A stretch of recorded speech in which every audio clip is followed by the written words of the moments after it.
صباح الفل عليكم وصباح صنع في مصر. عرفنا ان احنا في مصر شاطرين قوي في الحته اللي هي بتاعه القطاع الزراعي وبنصدر منه برقم حلو، وعرفنا ان احنا شاطرين في الشركات اللي بتعمل الخضار والفاكهه المجمده، وعرفنا كمان ان احنا عندنا الشركات اللي بتصنع المكان ده حلو. بس كمان عندنا حاجه عامله لنا اكتفاء ذاتي وهي الفراخ والبط. احنا كنا زمان على فكره بنستورد الفراخ، احنا دلوقتي عندنا اكتفاء في الحته بتاعه الفراخ والحته بتاعه البيض، وابتدينا مؤخرا كمان نصدر البيض. حلو. عشان ده يحصل وتوصل لده لازم الصناعه تدعمك. احنا عرفنا كده ان الموضوع حلقات بتكمل مع بعض. فعندنا الشركات اللي بتعمل الماكينات بتاعه التفريخ بتاعه البيض. هناخد البيضه نحطها في الحضانه تفرخها لنا تطلعها لنا كتكوت. احنا ناخد الكتكوت نعمل فيه ايه بقى؟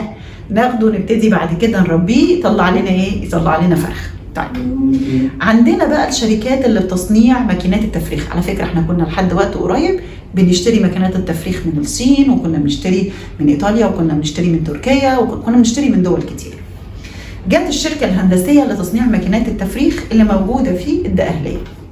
بقت بتعمل ايه؟ تسالك سؤال، انت عايز كام بيضه؟ عشان ايه؟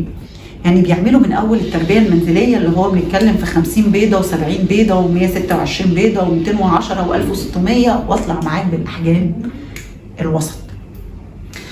بيسالوك انت عايز كام بيضه؟ بقوا بيصنعوا المكن ده بتاع التفريخ كله في مصر، وشغالين في حته حلوه قوي بتاعه الحلول المنزليه. الست اللي بتربي في البيت هي عندها العشه فوق السطوح، العشه اللي فوق السطوح دي هنربي فيها كام فرخه، فعاملين مفرخه لل50 بيضه. بيعملوا ماكينات تفريخ الحمام، الوز، البط، كل المكن ده، السمان، كل الكلام ده كله هم شغالين فيه.